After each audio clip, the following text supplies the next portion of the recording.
Je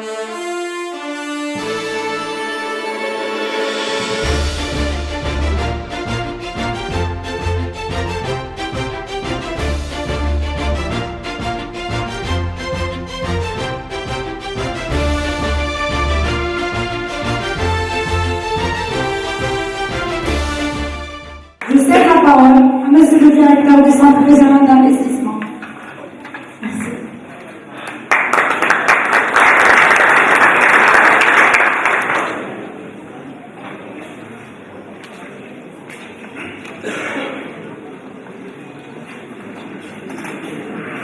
Bonjour tout le monde. Merci pour m'avoir invité à cette rencontre. Cette chaire pour les chercheurs universitaires, mais également pour les professionnels et les institutionnels. Merci à mon ami ministère pour m'avoir redonné la parole sur le concept de valeur en ajoute. J'ai commencé à oublier sur le plan théorique de l'université. Merci pour la réussite de cette quatrième édition. J'ai participé à la deuxième édition en tant que chercheur. C'était sur le marketing des réseaux. Aujourd'hui, j'interviendrai en tant que professionnel. Je dois préparer une intervention institutionnelle, mais j'ai essayé de mixer un petit peu entre l'académique et le professionnel pour s'interroger aujourd'hui sur ce concept de valeur. Le concept de valeur demeure très riche en signification.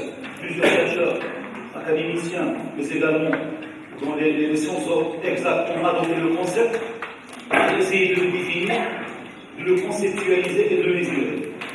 Moi, mon intervention ne va pas sur ce point. Pourquoi aujourd'hui on doit repenser la valeur?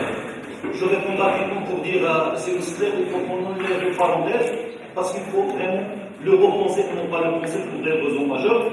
La première, c'est cette tendance du matérialisme vers l'immatérialisme, et donc les relations d'échange ont tellement évolué vers cet immatérialisme où le service commence à prendre le poids. Nous sommes dans l'économie numérique, nous sommes dans les nouvelles technologies de l'information. Deux, repenser la valeur pour qui? Pour le client, pour l'usager de l'administration, pour le client de l'entreprise, et repenser la valeur parce que aujourd'hui les attentes du client sont très évolutives et on n'arrive pas à les contenir.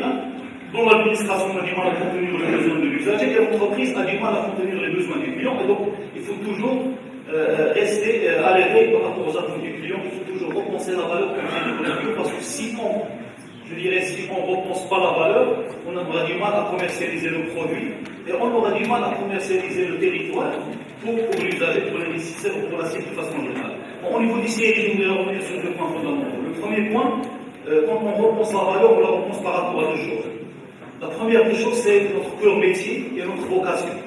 La deuxième des choses, c'est notre mission initiale. Donc, on a la vocation et le cœur métier, et on a la mission.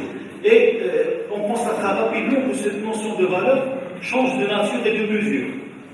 On va constater que quand on est dans le cœur métier et la vocation, si je reviens sur les processus que je gère, à savoir la création d'entreprises, l'aide à l'investissement et la promotion de l'investissement, la valeur serait pour moi la satisfaction de l'usager.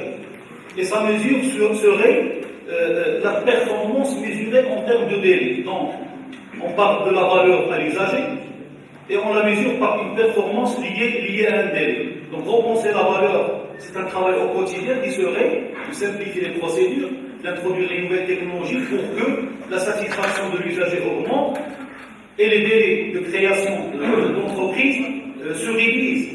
Et donc, on est dans une valeur, on doit retenir ça, on est dans une valeur à l'usager, et la mesure serait la performance. Donc, quand je change de cadre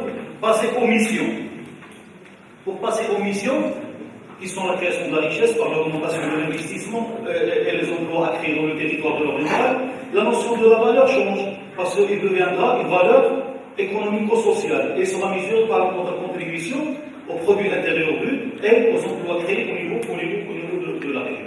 Donc pour moi, repenser la valeur à ce niveau ne serait pas la réduction des délais, mais son instrumentation serait plutôt l'amélioration de l'attractivité de la région, comme on disait tout à l'heure, le renforcement des capacités d'accueil de la région et sa compétitivité. Donc la valeur que j'ai explicitée qu'elle soit une valeur, je dirais, d'usage, ou valeur économico-sociale, serait définie plutôt par rapport à quelque chose. Dans le monde de l'entreprise, on parle de la valeur par rapport à quoi? Par rapport à une chaîne de valeur, une chaîne de valeur. Mais dans un territoire, on reviendra dans la notion de marketing de cerise rose, qui revient sur le potentiel d'une région, sur le potentiel économique, technologique, social, et ce que vous voulez, pour dire que je crée de la valeur dans mon territoire si j'arrive à améliorer mon potentiel économique, social et humain. Et donc, pour moi, je considère que la valeur doit être repensée au quotidien, que la valeur n'a pas une seule signification, elle a plusieurs significations, elle est en dynamique, elle n'est pas en statique, et que sa mesure change, quand on change, quand sa nature change. Donc l'idéal est que cette valeur serait repensée au quotidien pour améliorer la satisfaction de l'usager et pour contribuer au développement économique et social des territoires. Je vous remercie.